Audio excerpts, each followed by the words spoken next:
നടക്കുന്ന കോപ്രായങ്ങൾ എന്തൊക്കെയാണെന്ന് വക്കീലിന് അറിയോ?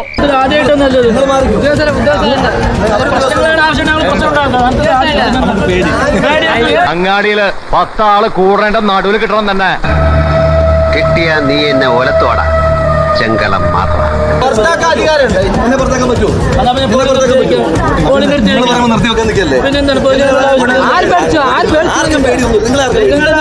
തല്ല് കൊണ്ട പാരമ്പര്യം എനിക്കുള്ളു, അത് താനായിട്ട് തിരുത്തരുത്. പ്ലീസ് ഇങ്ങനെ ചൂടാവാതെ. എന്താ വരല്ലേ സൂക്ഷിക്കണ്ടേ?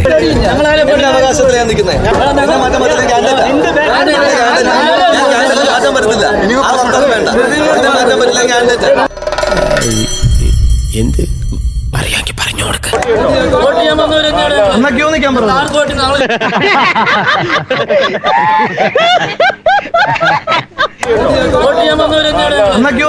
പുല്ല് വരണ്ടായിരുന്നു. ഒന്നുമില്ല, തോൽക്കാൻ പോകുന്നതിന്റെ പേടി. ഈ പേടിയുടെ ഷോക്കിൽ ഇവൻ എന്തെങ്കിലും സംഭവിച്ചിരുന്നെങ്കിലോ, ചത്തുപോയിരുന്നെങ്കിലോ?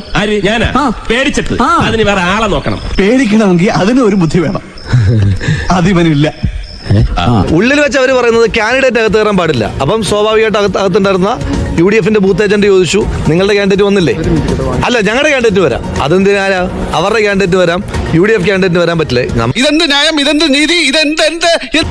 അങ്ങനെ തിണ്ണമെടുക്ക് കാണിച്ചു കഴിഞ്ഞാൽ മാറുന്ന ആളുകളാണോ വോട്ടർമാർ? അങ്ങനൊന്നുമില്ല. ഇവിടെ അവരെന്നിട്ട് സംഘടിച്ച് നിൽക്കുകയാണ്. പോളിംഗ് സ്റ്റേഷനകത്ത് ഒരു ബൂത്ത് ഏജന്റല്ലേ പറ്റൂ. ഇവർക്ക് എല്ലാവർക്കും കൂടെ കയറാൻ എന്താ അവകാശമുള്ളത്? അതാ വന്നപ്പോഴേ ചാണകത്തിന്റെ ഒരു മുഷുക്ക് നാറ്റം. ഇങ്ങനെ കള്ളം പറയുന്നു പറയണം. ക്യാമറയിൽ ഒരു വോട്ടറോട് വോട്ട് അഭ്യർത്ഥിച്ചത് കാണിച്ചാൽ ഞാൻ പരസ്യമായി മാപ്പ് പറയാം. പിന്നെ അത്ര ഉദ്യോഗസ്ഥരെ വിട്ടിരിക്കല്ലേ?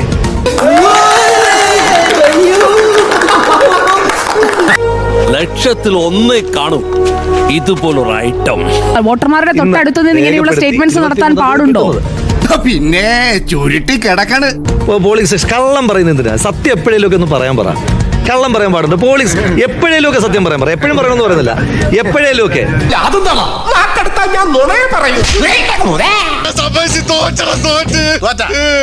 എന്നാ ഇന്നത്തെ ഭൂതല സംപ്രേഷണം ഇവിടെ അവസാനിച്ചിരിക്കുന്നു.